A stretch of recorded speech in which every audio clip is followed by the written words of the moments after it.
Resident Evil 1 HD. What a game! One of the best survival horror games ever made. And in today's video, I'm doing part 2 of ranking its bosses. So in today's video, I'm going to be ranking all of the Resident Evil 1 HD bosses from easiest to hardest. Starting with 7th place, Neptune. This guy is really simple and easy. It's so easy that you basically just have to push an electric box into the water and the guy dies. Yeah, and if you somehow struggled with that fight on the second playthrough when you already know what you're doing, it literally cannot be any easier than that. So yeah, no more arguments, just the guy is a puzzle boss that's very easy to figure out, and on the second playthrough it's already solved. In the 6th spot I have Crimson Head Elder. This guy is basically a Crimson Head but just stronger a bit, like takes like 3 shotgun shots up close and dies. So I guess when talking about difficulty, it's not really even a boss, but at least unlike Neptune, you actually have to shoot at him, and maybe if you're low HP and low on resources, he could be a bit of a threat. But other than that, really simple as well. In the 5th spot, I have Black Tiger. Now, this is a giant spider, and it does have some mini spiders that attack you, and it actually can poison you or even shoot his webs, so basically do ranged attacks at you. And its mini spiders can poison and attack you as well. The problem is, if you have like a grenade launcher, you can literally kill this guy in like 3 hits. Well, depending on the difficulty also, because you know it will have more HP, but all I'm gonna say is it's really not tanky. So if you just spam a couple explosives, he's gonna die very quickly, and this it's the reason why he cannot go any higher. Even though if it was able to stay alive longer, I do think it would be way more of a threat.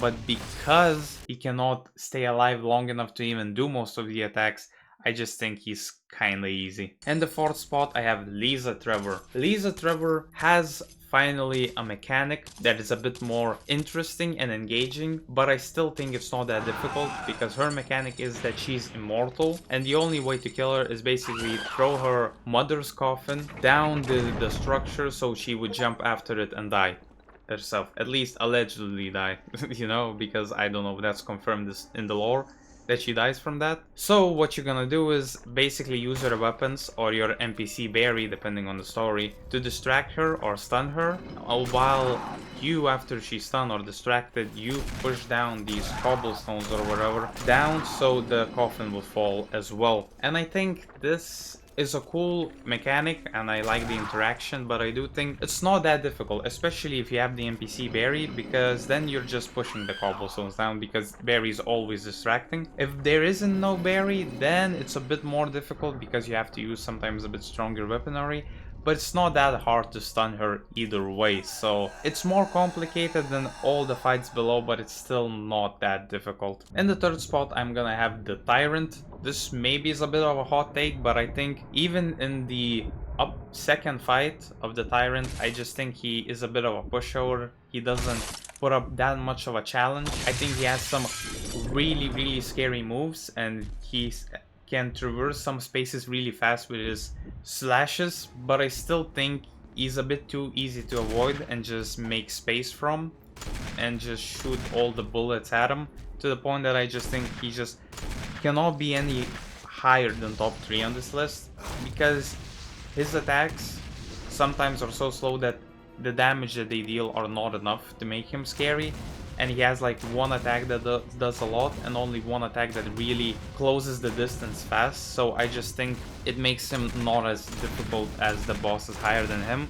Also, the second fight has a timer, but I think unless you did something very wrong and you came in like the last minute, I just think the timer doesn't really matter also. So it doesn't add any difficulty and doesn't really change your playstyle, because you don't really need to adapt because the timer is just irrelevant. Still a really cool and an intimidating fight, but I just think he's really flashy and very cool, especially for the first game in his design. But I just think he does a lot, but that stuff doesn't really matter to make him more difficult. In the second spot, I have Plant 42. Maybe a bit of an underrated pick, but I just think this fight, it has a lot of difficulty because it has a lot of annoying stuff, like the tactical attacks, for example. Until you get to the second floor, he can still hit you, but you might not even see him. When you go up, it still has like tells to its attacks. They're so quick that if you're shooting, you're still gonna get damage because you won't be able to stop the animation of shooting and run away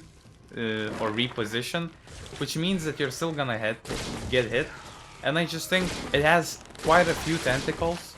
So what happens is the player maybe, especially probably at the time the game got released, would have a higher chance of getting overwhelmed by all the moves than something compared to like a Tyrant, where there's one moving character and you just clearly can see the attacks. Because some of the attacks will land in areas where you're not even there, so you can just run into them. Other than that, a lot of annoying stuff with the tentacles and some too quick animations that you just sometimes cannot avoid that makes this fight a bit harder. Also, you cannot always shoot at it. You can only shoot at it when the shell opens up. At least that's what I keep lying to myself, you know? Maybe that's a lie, but all the Resident Evil, all the times I tried to fight it, I only shoot at it when the shell opened up, or the leaves, whatever they are. That's maybe a lie. Take it with a grain of salt. But yeah, Plant 42, quite a fun fight in my opinion, but I will say a lot more stuff to watch out for than any other boss below. So Plant 42 is quite a fun fight, but has a lot more attacks and actions that you have to watch out compared to all the fights below.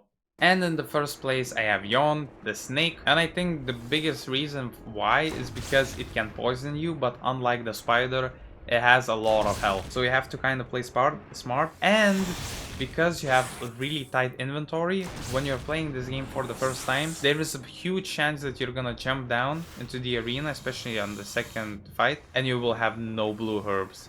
And then you're gonna get poisoned and it's gonna be really bad. So because of that, it really doesn't matter what other attacks it just has this looming fear of poisoning you, but actually having enough HP to tank to the point that you might run out of resources and just die. Also, that the fight is really fast paced, and some of his attacks you actually have to learn to dodge because it has clear tells, but the attack takes up a lot of space, so if you don't run away in time, you're gonna still get hit. And there is some cool tricks to learn with the bookshelves, with how the AI works.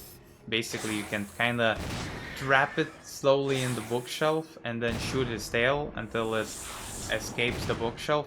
Now, if you never played Resident Evil, I am kinda lying to you. I just don't know what other word to use. Basically, the AI kinda doesn't understand what's happening and stops when you run past the bookshelf, and it will just kinda pause for a few seconds so you can just run and shoot at its tail. Now, I do think shooting its head does the most damage, so it maybe isn't worth it, but it's the safest option. So that was my list. I will say, especially for the easiest to most difficult, I will admit this is probably the hardest list to make, because especially in those older games, there isn't as much to say, like why certain bosses are better. It's just they sometimes work better, sometimes it just feels better fighting them. So sadly, I probably yapped trying to at least find something to latch onto. But yeah, tell me your opinions in the comments, how wrong I am or how good I am or right I am. But other than that, have a nice day and I'll see you in the next one. Peace.